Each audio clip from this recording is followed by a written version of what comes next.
I know you like it long.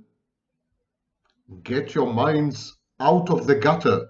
I meant the videos, not that other unmentionable cigar. So, today, a short video about rejection. And no, Shoshanim, I'm not rejecting you. It's just much to say about it. Rejection is denied in the American Psychological Association's online dictionary as denial of love, attention, interest, or approval, an antagonistic or discriminatory attitude towards you or a group of people. Okay, first of all, we tend to label nowadays. Labeling is a contemporary sport. So everyone label themselves and others. Toxic. Toxic is a big label. The name of the game. Everyone and his dog and his mother-in-law are labeling everyone else as toxic. The neighbors, the discarded spouses, and so on and so forth. Toxic is not the same as difficult, and difficult is not the same as complex. You could be a very difficult person. I am a difficult person, for example. You could be a complex person, and I like to think of myself as complex, but you may not be toxic. A toxic person is someone whose effects, whose impacts on other people are such that they cause them damage, harm, and hurt. A toxic person is someone who breaks other people, regresses them, reduces their functioning, renders them dysfunctional, causes them pain, intentionally or unintentionally. Many people are toxic, and they're not toxic because they're evil. They're not toxic because they mean to be toxic. Their toxicity is not intentional or premeditated. It's just who they are. Like a snake is toxic, or a virus is contagious, And so, because we tend to label each other, today more than ever, people are concerned with how they are perceived and with possible rejection. Everyone is a spectacle. Everyone is a theater production. Everyone is a movie in the making, a work in progress. And everyone, via social media and other means, is hunting for feedback. Everyone is defined by an external gaze. Attention, the attention economy. Attention is the fuel that keeps the engine, that keeps the car of modern society going. And so when we hunt for other people's input and then use this input to define who we are, other people's feedback becomes the determinant of our identity. We live through other people's gaze. We experience ourselves through their eyes. This is really bad. And it leads to anxiety. Because if you're rejected, if you're ignored, if you can't see yourself in someone's gaze, then you don't exist. It's an existential threat. And so people catastrophize. And then having catastrophized, they act on their own catastrophic scenarios as if these scenarios were facts and not just possible scripts or fears or anxieties. So this is the sequence. I don't exist unless and until I'm noticed and seen. I need to be seen in order to exist. My identity emerges from other people's gaze, through other people's gaze. Their gaze defines me. Their gaze infuses me with my identity. I have to collect this collective view of me. These eyeballs, they delineate and demarcate my boundaries within which I exist and subsist. So, social media companies monetize eyeballs.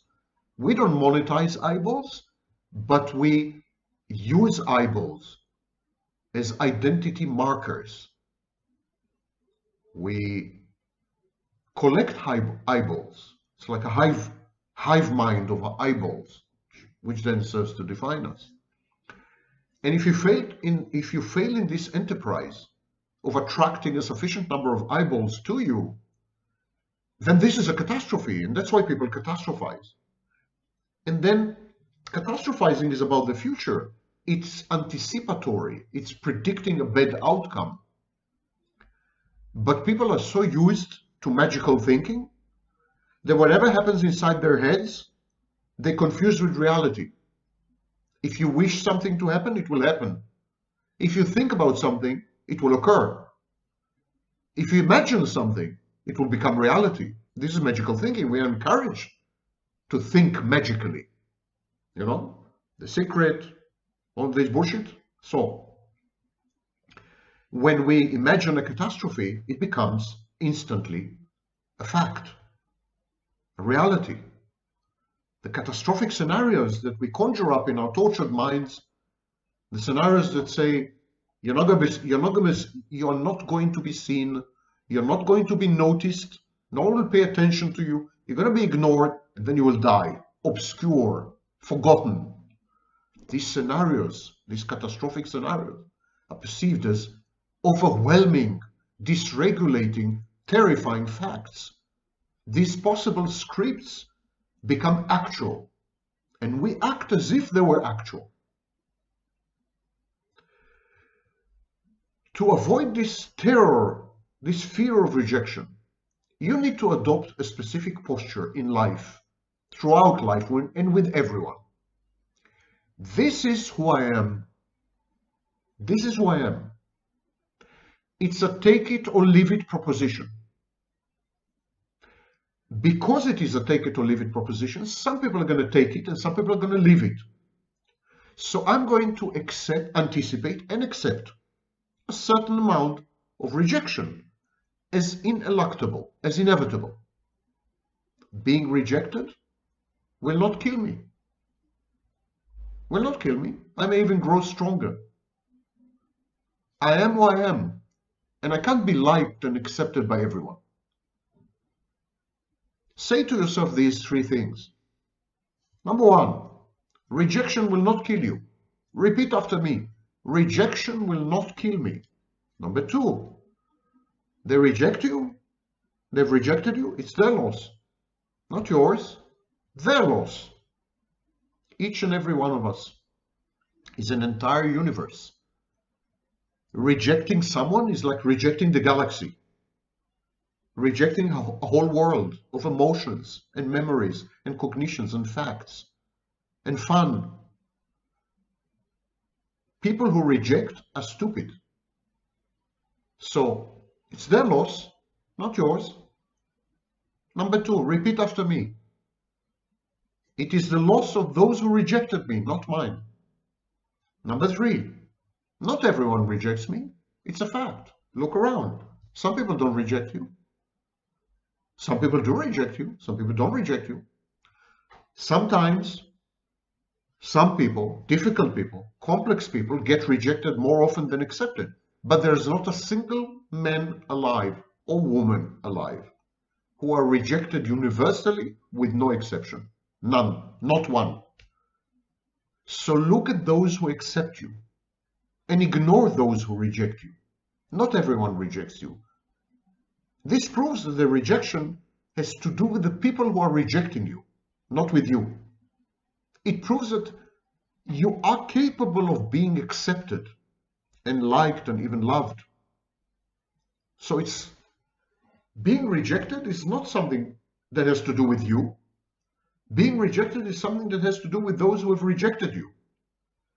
Because you can prove easily that other people accept you. So it's not something in you that causes the rejection. Of course, everything I've just said, when I said it's a take it or leave it proposition, this is who I am, accept me as I am, or go away, etc., etc., certain amount of rejection is inevitable. Everything I just said is not a license to harm other people, to hurt other people. You need to avoid harming other people or hurting other people. It's the only rule. But if you don't harm other people, if you don't hurt other people, if you're just difficult or complex, or just you being you, then the hell with rejection. Life is too short to spend any time or resources or energy on haters and crazies and nut jobs out there. Just plow on, ignore them. The vast majority of them are, anyhow, not worthy of your time, attention, thoughts, or any other kind of resource. Rejection is about the rejector, the person who rejects. It's never ever about you. Remember that. Next time, you're inevitably rejected.